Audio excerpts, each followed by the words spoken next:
Magandang umaga, welcome po sa LifeWith TV. Ang layunin po ng channel na ito ay tuklasin at saliksikin ang mga kailangan nating gawin sa ating pang-araw-araw na buhay pangkalusugan, at pagsiwalat ng kagandahang naidudulot ng coconut products sa ating kalusugan. The coconut products that everybody needed most, as protection and prevention from ailments, regarding the food intake, and in the end, lots of ailments to occur, to give a solution on this routine cycle in life, when about to have an age, that an ailments will be eradicated. Halika, bisitahin at kumustahin natin ang bahay kubo, noon at ngayon. Noon, mahirap ang isang pamilya, kapag ang bahay mo ay tinatawag na bahay kubo, ang sahig ay yari sa kawayan, tahi-tahing nipa leaves or pawid ang dingding, ang hagdan at haligi ay yari sa kawayan. Tiyak, lagi may tulo at nakatali ang bahay pagsapit ng tag-ulan at may darating na bagyo. Pero sa ngayon, iba na ang panahon, malaking halaga na ang magpagawa ng ganitong bahay. Sa pawid pa lang, masakit na sa bulsa ang gagastusin. Isama pa ang malaking halaga para sa mga kawayan na gagamitin at iba pang kakailanganin sa paggawa. Noon, magluto ka lang sa bahay kubo ng mga gulay na makukuha sa paligid-ligid, mga talbos-talbos or dinding, ituring ka ng mahirap ng iyong mga kapitbahay. At kakaiba na sa ngayon, exotic na baga ang orihinal na mga ganitong gulay at pangkaraniwan na sa ating hapagkainan ang iba't ibang uri ng delat ang pagkain, samahan pa ng mga imported na processed food para sa ating pamilya. Maging sa paaralan, noon, bukod sa edad, may sukatan ng laki at timbang ang isang bata bago ito tanggapin at makapasok sa paaralan.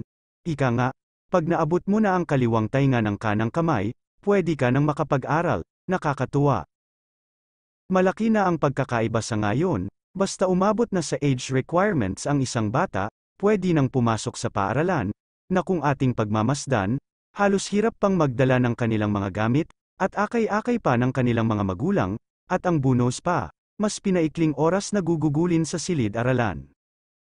Ngayon naman ay uso na ang mga instants, lalong-lalo na sa mga pagkain, mga fast food or resto, at syempre sa sariling hitsura or pagretoke ng katawan, na hindi alintana ang sariling kalusugan. Madami na rin ang tinatamad maglakad, lagi na lang nakasakay sa mga sasakyan, mas lalo na sa mga fast food or resto, laging jump-packed lahat, nakakatuwang pagmasdan.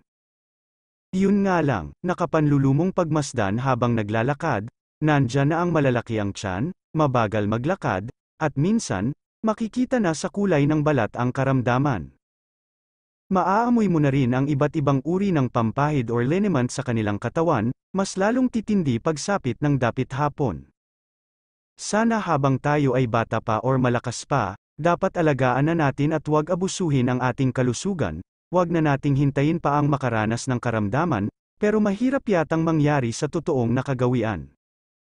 Hindi kasi nila tayo naturuan ng tamang pagmintina ng kaaya-ayang pangangatawan, para tayong nag-aapurang makarating agad sa patutunguhan. Ang mga gulay-gulay sa kapaligiran ay hindi na kayang abutin ng nakararami, tamad na rin silang maghanda sa hapagkainan.